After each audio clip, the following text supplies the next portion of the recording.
आज बनवते आहे मी मस्तशी अशी खरबुजाची कुल्फी। तर हाय, मी श्वेता, स्वागत आहे तुमचं माझ्या लॉंग व्हिडिओमध्ये। तर सीझन आहे आणि खरबूज आहे म्हटल्यावर खरबुजाची कुल्फी बनवणं तर बनते। तर चला मग आपण खरबुजाची कुल्फी बनवूया। आणि हां, हे खरबूज मी 1 आवर्ससाठी फ्रीजमध्ये ठेवलं होतं, फ्रीझरमध्ये सॉरी। तर मग तुम्ही पण हे फ्रीझरमध्ये ठेवा, कारण बनवायच्या आधी ते थोडं कडक येणं गरजेचं असतं। तर आता आपण त्याला स्टार्ट करूया रेसिपीला। तर त्यासाठी मी खरबूज घेतला आणि खरबुजाला मग वरून थोडं असं कट केलं, कारण त्याचं वरचं साल काढणं गरजेचं असतं। आणि आतमधला असा त्याचा गर काढून घेतला, त्याच्या बिया एका साईडला केल्या आणि त्याच्यानंतर त्याचा गर पण थोडा साईडला करून घेतला आणि थोडा गर काढून घेतला होता, कारण तो आपल्याला फ्लेवरसाठी लागेल। आणि त्याच्यानंतर त्याच्यात थोडा फ्लेवर आणि त्याच्यात थोडे छोटे छोटे असे पार्टिकल्स आपल्याला टाकायचे आहे, तर त्यासाठी ते पण त्यावर काढून घ्यावं लागेल। आणि मग मी ते दोन्ही असे काढून घेतले होते आणि त्याला छोट्या पीसमध्ये असं कट करून पण टाकलं होतं। तर मग त्यानंतर थोडंसं असं बाउलमध्ये काढलं जे आपल्याला फ्लेवरसाठी हवं आहे, आणि मग जो कटसाठी छोटे पीसेस टाकायचे आहे त्याच्यासाठी तो हवा आहे। आणि मग मी इथे दूध पॉकेट घेतलं, हे 150चं दूध पॉकेट आहे क्रीमचं। आणि त्यानंतर मी अर्धा लिटर असं दूध पॉकेट गरम करून घेतलं।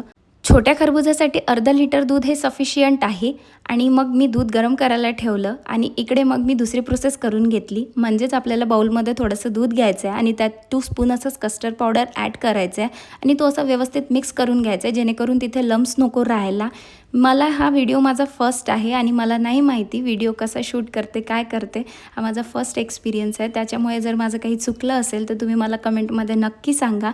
मी प्रयत्न करेल ते माझी चूक बरोबर करण्याची आणि माझा व्हिडिओ अजून बेटर करण्याची। आणि माझ्याकडे माईक किंवा ट्रायपॉड असं काहीही नाही आहे, त्याच्यामुळे मी व्हिडिओ आधी शूट करून घेतला आणि मग नंतर व्हॉइस ओव्हर केला। तर आता आपलं इथे मिश्रण रेडी झालेलं आहे आणि ते आपण मग दुधात आता मिक्स करून घेऊया। आणि जसं तेव्हा ते मिश्रण मिक्स केलं त्याच्यानंतर ते फिरवून घेऊया, कारण तिथे लम्स नको राहायला। कारण कधी असं असते की एखादा लम्स राहिला ना तर ती कुल्फीमध्ये सेट होत नाही, बरोबर मिक्स होत नाही, त्यामुळे ते कुल्फीमध्ये असे गठे तयार होतात आणि ते मग खाताना ते बरं वाटत नाही। तर मग इथे दुधाला तापवून 10 मिनटं झालेली आहे आणि आता ते दूध व्यवस्थित तापवलेलं आहे मी आणि त्याला 2 उकळी येऊ दिल्या आणि त्यानंतर पण ते मिक्स करून घेतलं। आणि तुम्ही बघू शकता दुधाची अशी कन्सिस्टन्सी रेडी झालेली आहे, इथे एवढी थिकनेस हवी असते। आणि मग मी आता इथे साखर ॲड करीन। मला साखर जास्ती ॲड करायची नव्हती, कारण खरबूज ऑलरेडी गोडच होतं, त्यामुळे मी 4 टेबलस्पून असं शुगर ॲड केली त्यात। आणि मग इथे मी ड्रायफ्रूट्स घेतले, तुमच्याकडे अवेलेबल असेल तसे तुम्ही ते ड्रायफ्रूट्स घेऊ शकता। माझ्याकडे काजू आणि किसमिस होतं, पिस्ता मला टाकायचा होता पण पिस्ता माझ्याकडे अवेलेबल नव्हता, त्याच्यामुळे मी पिस्ता घेतलेला नाही। आणि मग इथे खरबुजाचा ज्यूस आणि मी खरबुजाचे 2 पीसेस छोटे केले होते ते घेतले।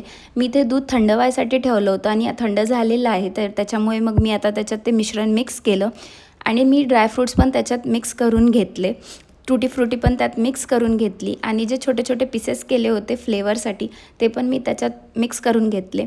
ते जेव्हा आईस्क्रीम कुल्फी खाताना आपण जेव्हा खातो त्याच्यानंतर ती टेस्ट खूपच मस्त येते। आणि हो, आता ते कुल्फी आपण त्या खरबुजामध्ये ॲड करून घेऊया त्याचं लिक्विड। सो आता मी ते ॲड करून फ्रीझरमध्ये ठेवते आहे। तुम्ही बघू शकता माझ्या फ्रीझरला ड्रोवर नाही आहे, त्याच्यामुळे ना ते बरोबर सेट व्हायला वेळ मिळाला नाही त्याला आणि मला चक्क 2 दिवस लागले ती कुल्फी सेट व्हायला। आणि तुम्ही बघू शकता जर ड्रोवर असतात इथे तर ती माझी काही हवर्समध्येच कुल्फी रेडी झालेली होती आणि झालेली असती। तर आता ही कुल्फी रेडी झालेली आहे आणि आता आपण बघू शकतो ती कुल्फी कशी दिसते। मी तिथे कट करते आहे कुल्फी आणि तुम्ही बघू शकता आता ती कुल्फी कशी दिसत आहे, बघा किती सुंदर सुरेख दिसत आहे त्याचा रंग आणि टेक्स्चर। तर आता ती पीसेसमध्ये मी त्याला कट करून घेतली आणि तुम्ही बघू शकता ती दिसायला तेवढी सुरेख दिसत होती, तेवढीच ती खायला खूप यम्मी झालेली होती। आणि तुम्हाला ही रेसिपी कशी वाटली मला कमेंटमध्ये नक्की सांगा आणि तुम्हीसुद्धा ही रेसिपी नक्की ट्राय करा आणि माझ्या चॅनलला लाईक करायला, शेअर करायला विसरू नका आणि प्लीज सपोर्ट करा, सबस्क्राईब करा। Okay, bye.